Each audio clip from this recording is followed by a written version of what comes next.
2003.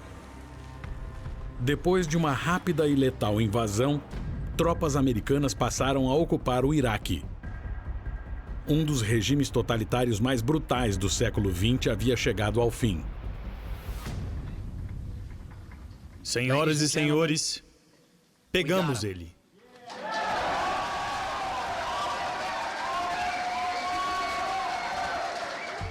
O ex-ditador do Iraque, Saddam Hussein, conhecido como Açougueiro de Bagdá, havia sido capturado pelas forças especiais do exército americano. Eles o acharam em uma fazenda perto da cidade de Tikrit, dentro de um buraco no chão de 2,5 metros. Foi uma noite e tanto. A base estava uma loucura. As pessoas estavam eletrizadas. E eu fiz parte da equipe que foi interrogar Saddam Hussein. Eu me lembro de pensar, meu Deus, é o Saddam, é realmente ele. Eu não estava acreditando. Ele era desconcertante. Eu estava esperando o açougueiro de Bagdá, mas conheci uma pessoa muito agradável, muito carismática. Mas, sinceramente, com o tempo, quanto mais eu conhecia Saddam, menos eu gostava dele. E cada vez mais eu via outro lado dele, que era um lado sórdido, desagradável e era um lado horrível, bem assustador. Saddam era implacável, brutal, era bem violento de todas as maneiras. Ele foi um dos líderes que mais matou de toda a história. E ele governava incólume. Mas mesmo assim, ele ainda foi capaz de inspirar a lealdade total do povo. Saddam Hussein comandou o Iraque com mãos de ferro por mais de 30 anos. Para manter o poder por tanto tempo, ele se utilizou do medo, da intimidação e da violência de uma forma que poucos ditadores haviam usado. Ele acreditava ser invencível, um soberano forte o suficiente para guerrear com outros países e vencer. Então, como Saddam atingiu o ápice do poder absoluto e perdeu tudo? Ditaduras tiveram um enorme impacto nos eventos do século passado. Esses ditadores acabaram aprendendo uns com os outros. Eles são diferentes, mas muitos usam as mesmas táticas. Eles usam o medo, a propaganda, controlam as elites, criam inimigos, incitam o culto à E personalidade. usam a violência. Essas são as táticas que ditadores utilizam para se manter no poder. Ditadores, o livro de regras. 28 de abril de 1937. Nos limites do deserto da Arábia, na região central do Iraque, Saddam Hussein nascia no seio de uma família de pastores pobres e sem terra. Ele nasceu em um casebre de barro, ou seja, sem piso, sem banheiro, sem água encanada, sem eletricidade, em um pequeno vilarejo chamado Al-Audia, que significa torto. É bem provável que boa parte da população do vilarejo seja descendente de tribos nômades. E a vida de um nômade beduíno é uma vida muito severa, cheia de códigos, de honra, de lealdade, de obrigação. A família é algo muito importante para eles. Mas a família de Saddam estava em crise. Poucos meses antes de nascer, o pai de Saddam desapareceu. E pouco tempo depois, o irmão de 13 anos veio a falecer. Saddam, de repente, era filho único de uma mãe solteira. Ele não teve uma figura paterna, e a figura paterna, nas famílias iraquianas, principalmente nas tribos, é uma figura muito importante. Os chefes de família são motivo de orgulho, prestígio e oferecem proteção. O jovem Saddam, órfão de pai, era ridicularizado e zombado pelas outras crianças do vilarejo. Ou ele se submetia ou lutava. E, sem dúvida, ele lutou. Saddam usou a sua única vantagem, sua altura e força, para revidar. Ele usava a violência desde muito cedo para, basicamente, comunicar às pessoas que ele é quem detinha todo o poder e o controle. É uma tática que Saddam revisitou durante sua vida e que se tornou o pilar de sua ditadura. O uso de violência é importante em qualquer ditadura. É como os ditadores ganham poder e mantêm o controle. Saddam aprendeu a usar a violência como ferramenta de várias maneiras. Ele a usava tanto como um meio de ameaçar a população de uma forma controlada, quanto de uma forma mais geral. Houve uma evolução no modo como Saddam Hussein utilizava a violência, e ela foi ficando cada vez mais excessiva com o tempo. Inclusive, eu até diria que foi ficando cada vez mais aleatória e imprevisível, mas é incontestável, ele se tornou um mestre no uso da violência. Em 1955, com 18 anos, Saddam passou a morar em Bagdá. Lá, sua personalidade violenta se chocou com a turbulenta vida política iraquiana da época. Ele encontrou a capital do país em polvorosa, com rumores de revolução. Ele cresceu em um período da história em que praticamente todo mundo estava falando sobre nacionalismo iraquiano, sobre a independência do Iraque, sobre a necessidade de o país se tornar autônomo. O Iraque foi construído sobre as ruínas da antiga Mesopotâmia, uma civilização que sobreviveu por mais de 5.000 anos. Mas na época de Saddam, o país só tinha 4 décadas como uma nação moderna. Estabelecido por potências ocidentais após a Primeira Guerra Mundial, o país era uma mistura volátil de muçulmanos, sunitas e xiitas, além de outras minorias religiosas e étnicas. E na prática, o Iraque estava sob controle britânico desde 1920. O país era governado por uma monarquia sob o pretenso comando do rei Faisal II. A Grã-Bretanha controlava a política iraquiana e colhia quase todos os lucros da vasta riqueza em petróleo do país. Enquanto 80% do povo iraquiano ainda vivia na miséria extrema. Mas cansados dessa influência externa, iraquianos como Saddam estavam determinados a retomar o controle do próprio país. Logo após se instalar em Bagdá, Saddam se afiliou ao Partido Baath, um novo movimento nacionalista revolucionário que estava comprometido em alcançar a independência iraquiana, à força, se necessário. Mas havia outro grupo insurgente no Iraque, um que se opunha firmemente à visão de nacionalismo iraquiano do Partido Baath. O Partido Comunista Iraquiano. O Partido Baath foi, na verdade, um jeito de tentar revidar contra a ideologia comunista que estava se espalhando no mundo árabe nas décadas de 30 e 40. Os comunistas e os baathistas entraram em uma competição para decidir quem controlaria o futuro do Iraque. O Partido Comunista era uma força poderosa. E eles eram os únicos arquinimigos dos que pensavam como Saddam Hussein na época. Saddam encontrou um jeito de ajudar a causa baathista, fazendo o que ele sabia fazer de melhor.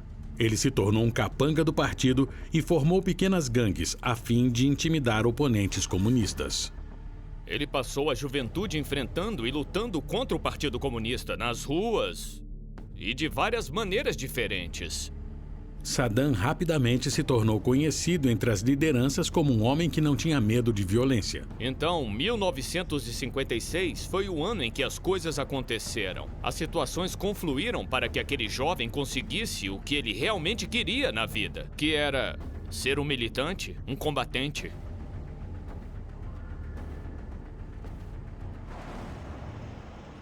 Então, em 1958, um dramático evento abriu uma nova porta para Saddam. O exército iraquiano havia realizado um violento golpe de Estado. O rei Faisal II e sua família foram assassinados no Palácio Real. Um novo governo militar foi formado sob o comando do general Abd al-Karim Qassim. Parecia que o sonho de um Iraque independente iria finalmente acontecer. Saddam, como o resto dos filiados ao Partido Baath, deve ter aplaudido e saído às ruas para comemorar assim que soube da Revolução de 1958. Mas o Partido Baath quase que imediatamente foi arrastado para uma luta de poder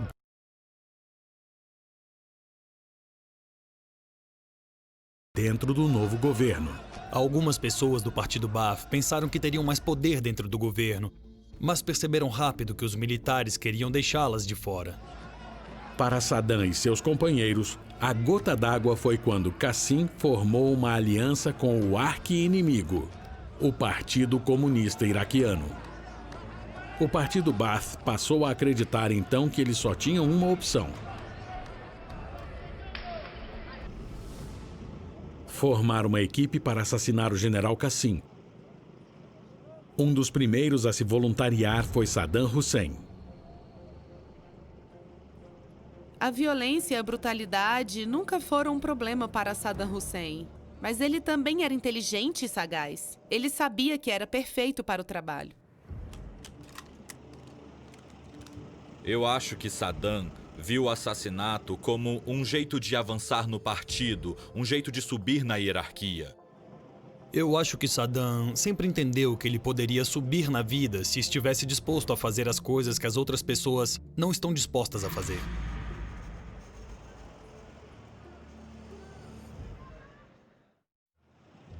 Dia 7 de outubro de 1959. Com 22 anos, Saddam Hussein havia se utilizado de violência para subir na hierarquia do Partido Baath.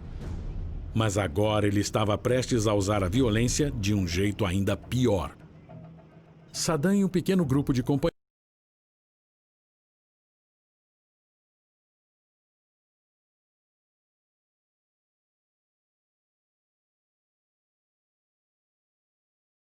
planejaram o assassinato do novo líder iraquiano, o general Qassim. Eles atacaram a carreata do general em plena luz do dia na avenida mais movimentada de Bagdá. Para Saddam, aquele foi um ponto crítico no seu caminho até o poder. Um momento que mais tarde ele usou para construir a sua imagem de herói e justificar a sua ditadura. A criação de um mito é uma estratégia muito comum usada por muitos ditadores porque eles querem aparentar que são mais heróicos, mais corajosos e melhores que uma pessoa comum. E no caso de Saddam Hussein, ele criou uma história para as pessoas acreditarem que ele era especial e que nasceu para ser o líder delas. Parte da mitologia criada por Saddam se baseou na participação dele no assassinato do general Qassim. Com o tempo, a história virou uma celebração do heroísmo de Saddam. E anos mais tarde foi até transformada em filme. Exibido nas TVs iraquianas, o filme mostra Saddam e seus companheiros em um ousado ataque à carreata presidencial.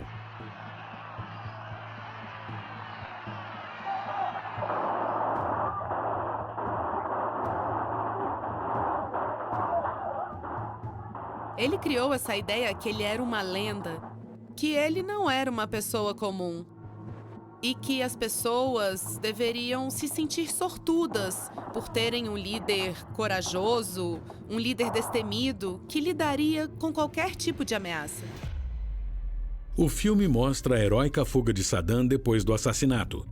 Ele mal sobrevive a um grave ferimento à bala na perna, escapa das forças armadas de Qassim, foge de Bagdá e faz uma longa jornada pela Síria de quase 2.000 quilômetros até o Egito.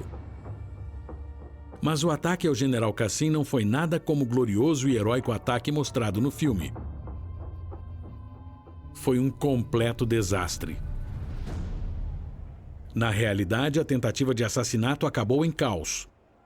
Qassim foi ferido, mas sobreviveu, e Saddam buscou refúgio em um esconderijo em Bagdá, onde ele foi tratado por um pequeno ferimento à bala. O ataque foi um desastre completo. Ele ficou no fogo cruzado e foi ferido por um dos próprios homens quando estavam tentando atirar em Qassim dentro do comboio.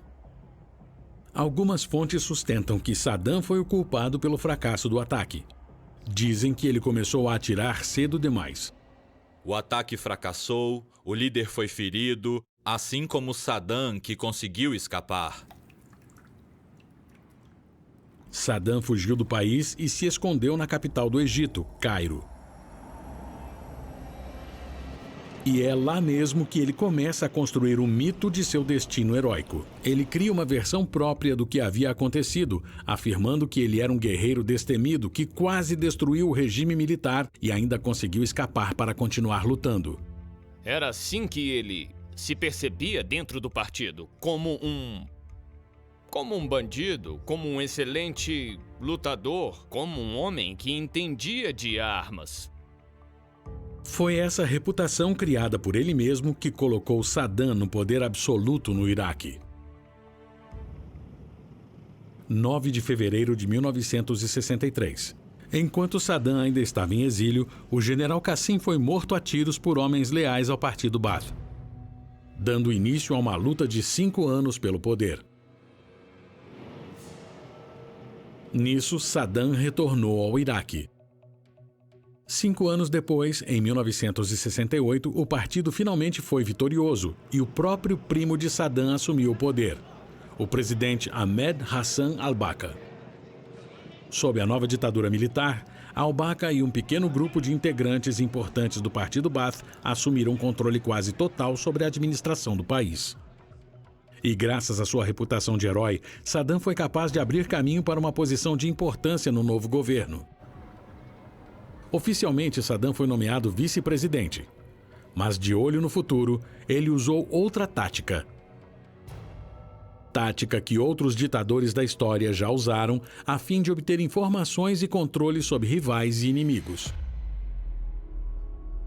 Ter controle da polícia secreta é importante numa ditadura porque os líderes precisam saber quem é que se opõe ao regime. Eles precisam de informações exatas para saber quem é leal ao governo. Por isso que eles usavam a polícia secreta para ter essas informações.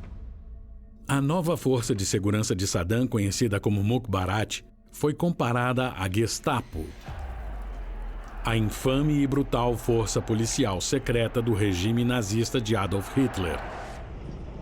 Alguns dos métodos da Mukhabarat eram espionagem, intimidação e terror. Tudo para mandar uma mensagem bem clara: seja leal ao ditador ou morra. Saddam acreditava muito em uma coisa: lealdade tem que ser 100% absoluta. Não podia ser nem 99%. Isso não bastava. Saddam utilizou a polícia secreta para criar um elaborado sistema de monitoramento que era usado para vigiar todas as comunicações particulares. Arquivos confidenciais foram criados para monitorar milhares de suspeitos de traição, dentro do governo, do exército e do povo em geral. Existiam fichas sobre todo o mundo. O próprio Saddam, por vezes, escrevia de próprio punho nas margens das folhas: manter para reavaliação futura. E se alguém irritava Saddam ou era desleal a ele, a informação estava lá, nas fichas, pronta para aparecer e ser usada contra a pessoa. E isso dava a ele uma vantagem enorme sobre os outros quando era necessário. Em 1969, mal passado um ano de governo, Saddam demonstrou todo o poder que havia obtido com o cargo. Ele alegou que a polícia secreta havia descoberto uma enorme conspiração contra o Estado. Eles prenderam 13 pessoas, acusadas de serem conspiradores-chave. Então eles promoveram um grande espetáculo para o público, com o enforcamento dessas 13 pessoas. As execuções foram anunciadas na Rádio Nacional e centenas de milhares de iraquianos se juntaram para assistir às execuções no centro de Bagdá. Uma das razões para tornar pública esse tipo de coisa é que isso tem um impacto psicológico muito forte. Não afeta só as vítimas, afeta qualquer pessoa que esteja sequer considerando em desafiar o regime. Foi inculcado na mente de todo cidadão iraquiano que se eles descumprissem com o que era esperado deles, aquela seria a punição que eles receberiam. E aquele medo profundo de ir para a forca pairava na cabeça das pessoas. Era um instrumento de opressão altamente eficaz. Os ditadores sempre querem criar a sensação de que você pode ser preso, ou que se você fez algo errado, a sua mãe pode ser interrogada. Então eles queriam criar uma atmosfera de medo permanente. No final da década de 1970, Saddam já havia consolidado seu poder e conquistado controle quase total sobre o Iraque, como vice-presidente e chefe da polícia secreta. Ele usou o poder que ele tinha para, basicamente, subverter todo mundo e se consagrar como líder do Iraque. Mas apesar de todo o seu poder, Saddam ainda era apenas vice-presidente. Ele esperava pela oportunidade de conquistar o seu lugar como líder absoluto do Iraque. Depois de mais de uma década como vice-presidente do Iraque e chefe da polícia secreta, Saddam estava pronto para dar o último passo na sua caminhada ao poder. 16 de julho de 1979. O presidente Ahmed Hassan al-Bakr renuncia, abrindo caminho para o vice-presidente. Com apenas 42 anos, Saddam Hussein era então o líder incontestável do Iraque. Ele se mobilizou rapidamente para mandar um recado para qualquer um que pensasse em desafiar seu governo, especialmente para sua maior ameaça em potencial, a elite do país. A maioria dos ditadores são removidos do poder por um golpe ou algo do tipo promovido pelas elites. Então, a elite é a chave de tudo. Essas pessoas representam um impedimento a muitos ditadores em termos de manter o governo por muito tempo. As elites são sempre a camada da população que oferece o maior risco para qualquer ditador. Então, no início, ditaduras são absurdamente repressivas, porque os líderes têm que descobrir quem não é leal, em quem eles não podem confiar e quem precisa assumir. Apenas 5 dias depois de assumir a presidência, Saddam convoca uma reunião com o Conselho do Comando Revolucionário, a elite do governo iraquiano. Saddam Hussein fez com que aquela reunião em particular fosse filmada em grandes detalhes. Citando informações que adquiriu por meio da polícia secreta, Saddam alega que havia descoberto uma conspiração para derrubar o seu novo governo. Descobrir que há traidores que conspiram contra você é doloroso. Vocês sabem como devemos tratar aqueles que nos traem? Sabem muito bem qual é a única opção para traidores. Uma espada afiada. Ele começou anunciando aos presentes que era muito doloroso para ele saber que havia pessoas conspirando contra ele, contra o país, e que essas pessoas eram traidoras. Ele fez um informante ler os nomes dos suspeitos de traição. E conforme cada nome era lido, um homem era mandado para fora do auditório e preso pela polícia secreta.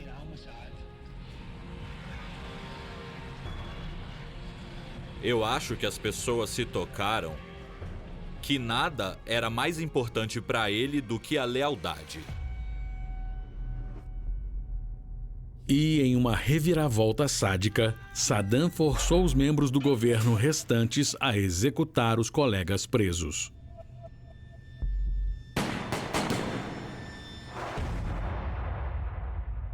É possível perceber uma inteligência maquiavélica por trás disso.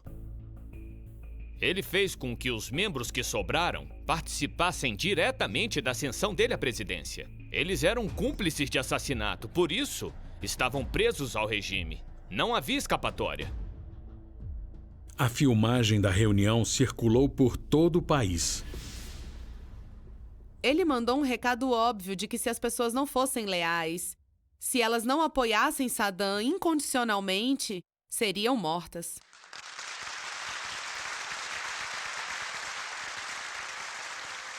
E, na minha opinião, foi assim que ele virou aos olhos do partido um líder incontestável.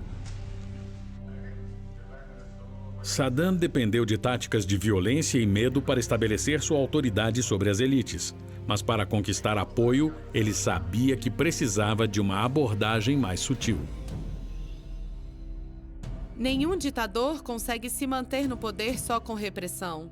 Eles têm que lançar mão de uma estratégia mista, não só de punição, mas também de incentivos.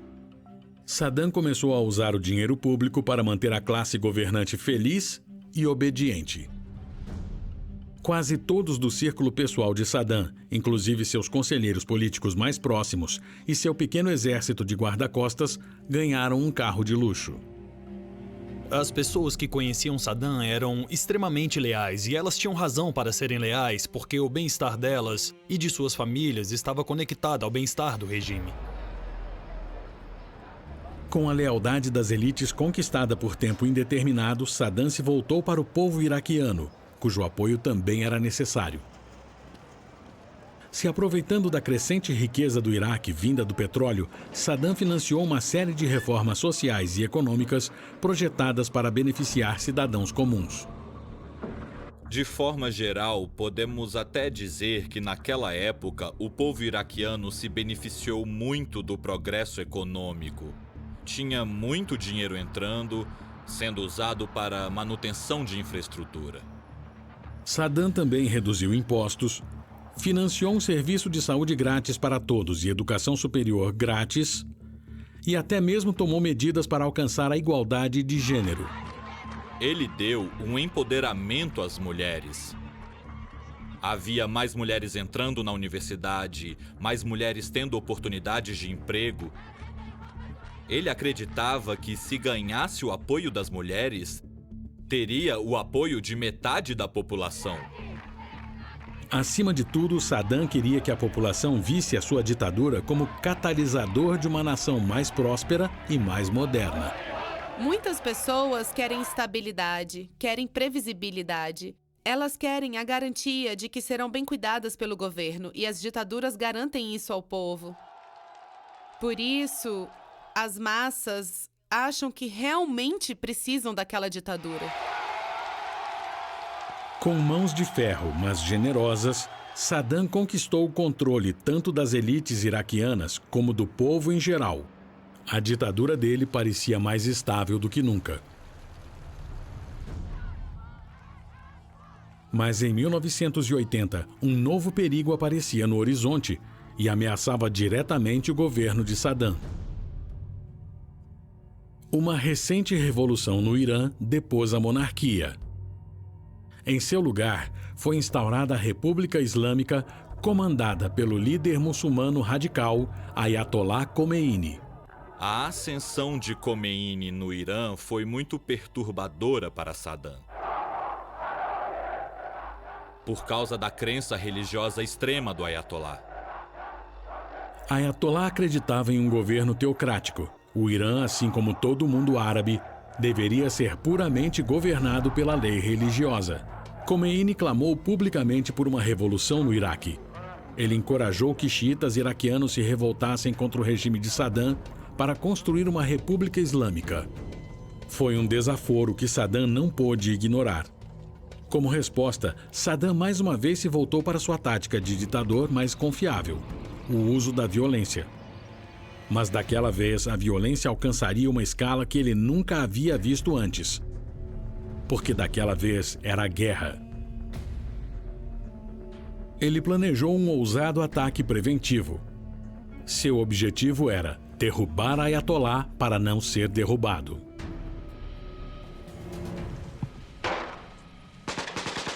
Em 22 de setembro de 1980, a invasão ao Irã começou.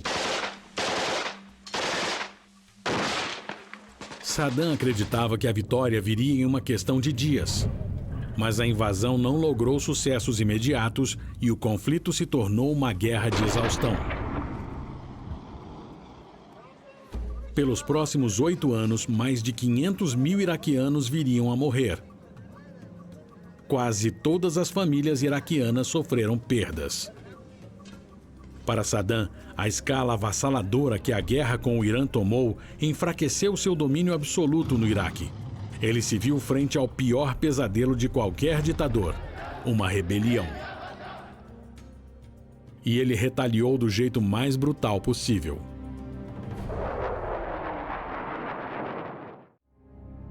Março de 1988. A tentativa de Saddam Hussein de destronar o seu inimigo Ayatollah Khomeini e a subsequente guerra com o país vizinho Irã havia se tornado um sangrento conflito e enfraquecido a sua ditadura.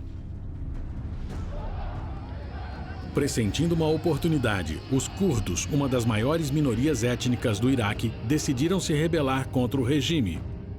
Eles tomaram a cidade de Halabja, perto da fronteira com o Irã. Em retaliação, Saddam apelou para a violência mais uma vez. Mas daquela vez adotou uma forma de violência extrema que serviria a dois propósitos: acabar com a ameaça iminente e impedir quaisquer ameaças futuras. O terror na guerra é o uso indiscriminado e arbitrário de força que acaba incitando um profundo medo nas pessoas. Esse medo pode ser usado pelo ditador para alcançar seus objetivos. E o terror é o tipo de violência brutal e que as pessoas não conseguem superar, que deixa cicatrizes profundas nas mentes das pessoas. No dia 16 de março, Saddam ordenou que seus comandantes militares dessem um fim à rebelião curda. A Força Aérea lançou um ataque em Halabja.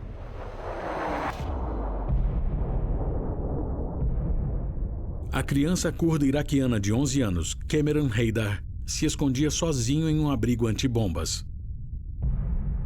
Halabja tremia, com as explosões das bombas, com a gritaria e as pessoas correndo. Mas as bombas não eram convencionais. Elas estavam cheias de armas químicas. Homens, mulheres e crianças sucumbiram ao envenenamento por ácido cianídrico. É uma morte rápida, mas horrível. Depois do incidente, Cameron Haydar saiu do bunker para procurar sua família e descobriu o que o exército de Saddam havia feito. Eu não conseguia levantar, tive que engatinhar. Infelizmente, eu tive que me passar por cima de alguns corpos. Inclusive da minha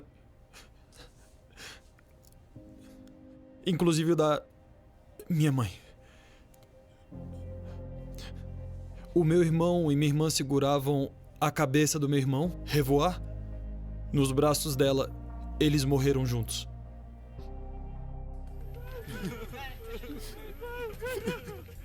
Ao todo, mais ou menos 5.000 iraquianos foram mortos. Outros 10.000 sofreram ferimentos graves. Exatamente como Saddam pretendia, o horrível ataque resolveu dois problemas do seu governo. Primeiro, lembrou aos iraquianos o preço a ser pago pela rebelião. E segundo, mandou uma mensagem impactante ao Irã, inimigo mortal de Saddam. Aquilo instigou o terror. E Saddam manipulou aquilo, usou a favor dele. Os líderes iranianos passaram a temer que Saddam fosse detonar armas químicas em suas cidades. Eles concordaram em participar das negociações de cessar-fogo da ONU. Depois de 8 anos de conflito brutal, a guerra acabou sem que nenhum lado ganhasse qualquer vantagem territorial. Foi uma guerra de 8 anos. Foi um verdadeiro banho de sangue. E considerando o conflito em termos de tamanho e impacto, para aquela região, foi uma guerra tão grande quanto a Primeira Guerra Mundial. O total de fatalidades ficou na casa de 1 milhão. Apesar das terríveis perdas, a ditadura de Saddam sobreviveu à guerra. Mas ele teria que enfrentar outro problema. A guerra deixou o governo praticamente falido. Isso foi um problema enorme para ele. Saddam nunca precisou de dinheiro como ele precisou naquele ano de 1988. Para resolver o problema, Saddam começou a delinear um arriscado plano: invadir e anexar outro país vizinho, o Kuwait. Ele acreditava que a fortuna e a abundância de petróleo do Kuwait iria salvar a economia moribunda do Iraque e fortalecer sua ditadura. Mas aquela foi uma decisão que pôs em risco tudo que ele tinha batalhado para conquistar, porque ele estava prestes a puxar briga com um dos poderes militares mais fortes do planeta.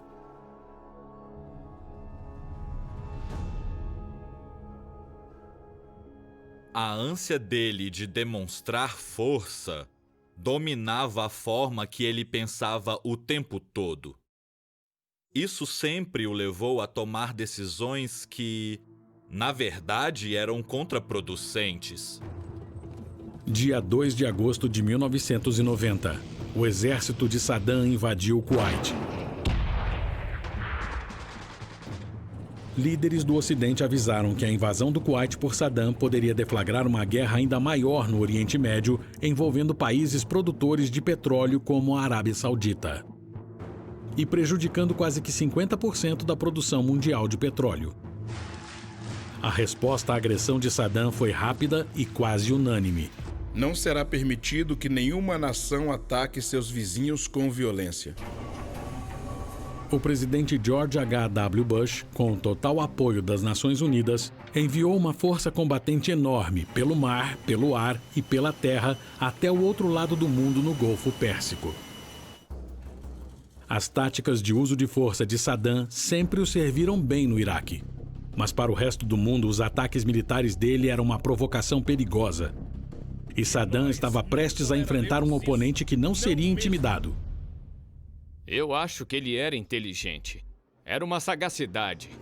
Ele era sagaz nas ruas do Iraque. E isso só funciona nas ruas que você conhece. Ele não entendia o mundo muito bem. Tenho quase certeza que foi isso. Ele julgou mal o que os Estados Unidos seriam capazes de fazer.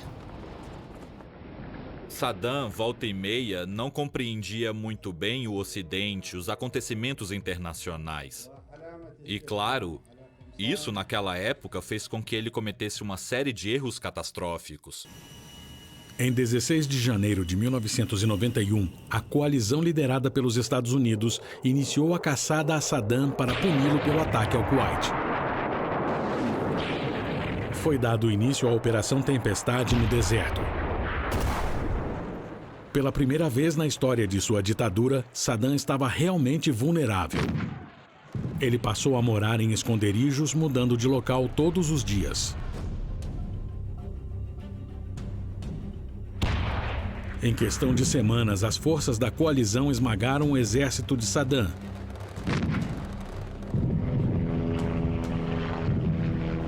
Os que restaram voltaram desmoralizados pela fronteira Irã-Iraque.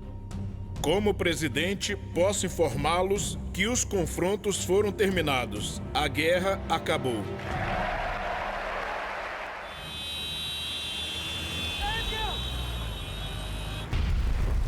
Mas Saddam se deu extraordinariamente bem. O exército que acabou com seus homens tinha ordens de libertar o Kuwait, não de derrotar a sua ditadura. As forças da coalizão se retiraram. E Saddam parou de se esconder. Saddam e sua ditadura sobreviveram, mas o futuro do governo estava por um fio. Quando eu mencionei o Kuwait, ele levou as mãos à cabeça, esfregou os olhos e disse: "Isso me dá dor de cabeça." E isso foi o mais perto que eu cheguei de conseguir uma confissão dele de que ele havia errado. As coisas não foram as mesmas para ele depois daquilo. A partir daquele momento, Saddam tinha um grande alvo nas costas. Ter sobrevivido à Guerra do Golfo não foi uma vitória. Ele apenas adiou a própria queda. Mesmo com a Guerra do Golfo, contra todas as expectativas, Saddam Hussein ainda estava no poder. Mas, como viria a descobrir, ele ainda estava na mira dos Estados Unidos. Eu acho que o governo de George W. Bush considerava o Saddam como um negócio inacabado, mas não tinha muita certeza do que fazer para removê-lo do poder. Muito obrigado por virem. Bem-vindos à Casa Branca. Obrigado por virem.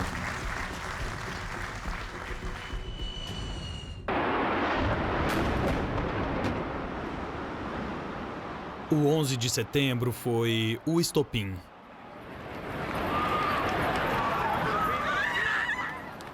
Foi o dia que a sentença de morte do Saddam foi dada. Os Estados Unidos declararam guerra internacional. Depois de passar pelo Afeganistão, eles começaram a mirar em Saddam. Para justificar a guerra, o governo Bush alegou que Saddam tinha armas de destruição em massa e que ele planejava usá-las contra os Estados Unidos e seus aliados. Eles exigiram que Saddam destruísse as armas ou o país seria invadido. Na verdade, Saddam não tinha armas de destruição em massa, mas seu instinto de não demonstrar fraqueza, presente desde a infância, o fizeram projetar uma imagem de força em vez de falar a verdade. Aos inspetores de armas das Nações Unidas, ele mentiu, ofuscou e, de forma geral, agiu como se realmente tivesse um arsenal de armas de destruição em massa. A fraqueza foi o X da questão. Essa foi uma das razões pela qual ele nunca declarou que não existiam armas de destruição em massa, porque isso seria demonstrar fraqueza perante o povo iraquiano e perante o mundo. Diante da protelação e arrogância de Saddam, o presidente Bush chegou à conclusão de que não adiantava mais negociar.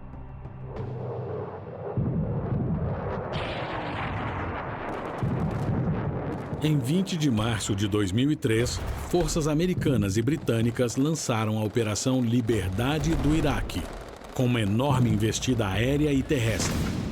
Diferentemente da Guerra do Golfo, esta foi uma invasão sem escrúpulos, que tinha apenas um propósito: destronar Saddam e acabar com a sua ditadura. O Iraque estava sob o controle de Saddam desde 1968. Após 35 anos sangrentos e brutais, o governo dele havia finalmente acabado. Mas mesmo diante de uma óbvia derrota, Saddam se recusou a se entregar. Mais uma vez, ele passou a viver em esconderijos. Ele tinha essa ideia muito forte de que ele tinha que ser o líder do Iraque, que ele pertencia ao Iraque e que ele ia sobreviver. Ele achava que os americanos iam acabar se cansando e que logo ele voltaria ao poder. Vai! Entra! Mas Saddam, mais uma vez, não julgou bem seus inimigos. Uma força de ataque de elite foi ordenada a caçar Saddam Hussein. Os SEALs e a Força Delta Americana conduziram buscas de casa em casa, prendendo e interrogando antigos cúmplices de Saddam. O exército americano também ofereceu uma recompensa de 25 milhões de dólares por informações que levassem à sua captura. Mas ninguém sequer tentou conseguir a recompensa. Seja por medo ou por lealdade, alguns iraquianos ajudaram Saddam a se esconder. Conforme a caçada continuava, Saddam, que não havia desistido, fez o que podia para continuar despistando os americanos. Uma coisa muito inteligente que Saddam fez e que mostra muito bem o quanto ele era esperto e sagaz quando se tratava de segurança pessoal foi que ele trocou os guarda-costas de sempre dele por uma equipe nova. Ele contratou um pessoal que nenhuma agência de inteligência estrangeira, ninguém que já observava a ditadura há anos conhecia. Ninguém sabia nada sobre esses guarda-costas novos. Depois de 9 meses de buscas, mais ou menos 600 operações contra possíveis esconderijos e mais de 300 interrogatórios, a força-tarefa fez uma grande descoberta. Eles acharam um dos guarda-costas, um dos chefes dos guarda-costas, e ele... decidiu trair Saddam para conseguir a recompensa. 13 de dezembro, 8h30 da noite. Conforme a denúncia do guarda-costas, as forças especiais americanas descobriram o esconderijo de Saddam. Ele foi encontrado em um buraco no chão, a menos de 20 quilômetros de sua cidade natal. Ironicamente, sua vida havia completado um círculo.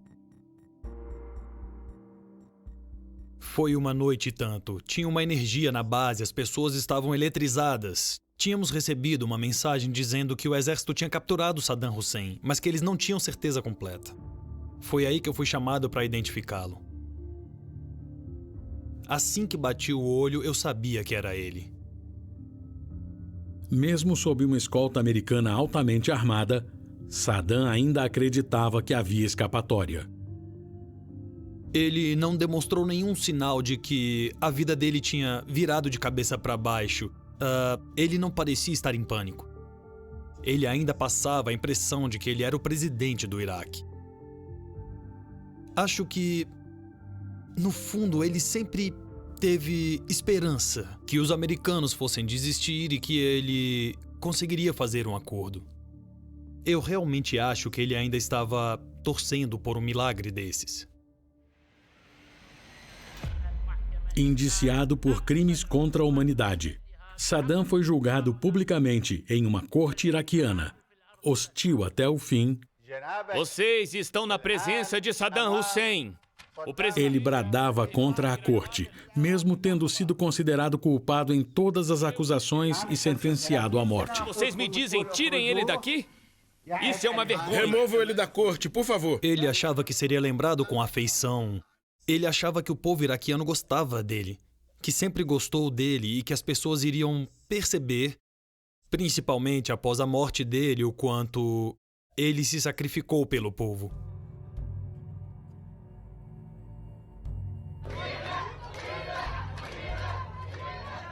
30 de dezembro de 2006. Com 69 anos, Saddam Hussein encarou o mesmo destino brutal de muitas de suas vítimas.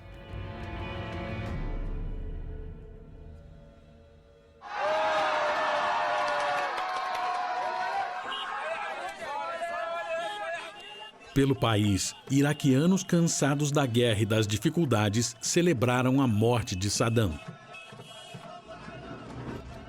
Saddam Hussein foi um ditador clássico. O uso indiscriminado de violência, terror e medo o ajudaram a criar uma das ditaduras mais longas de todo o século XX. Mas essas mesmas táticas o fizeram viver em uma realidade alternativa. Ele acreditava que era invencível, mesmo após o seu país ter sido invadido e seu governo destroçado. Ao Iraque sobrou reconstruir o país sob a ocupação americana em vigor. E ainda hoje, o país encontra dificuldades por causa de sua longa história de separação, violência e de ditadura.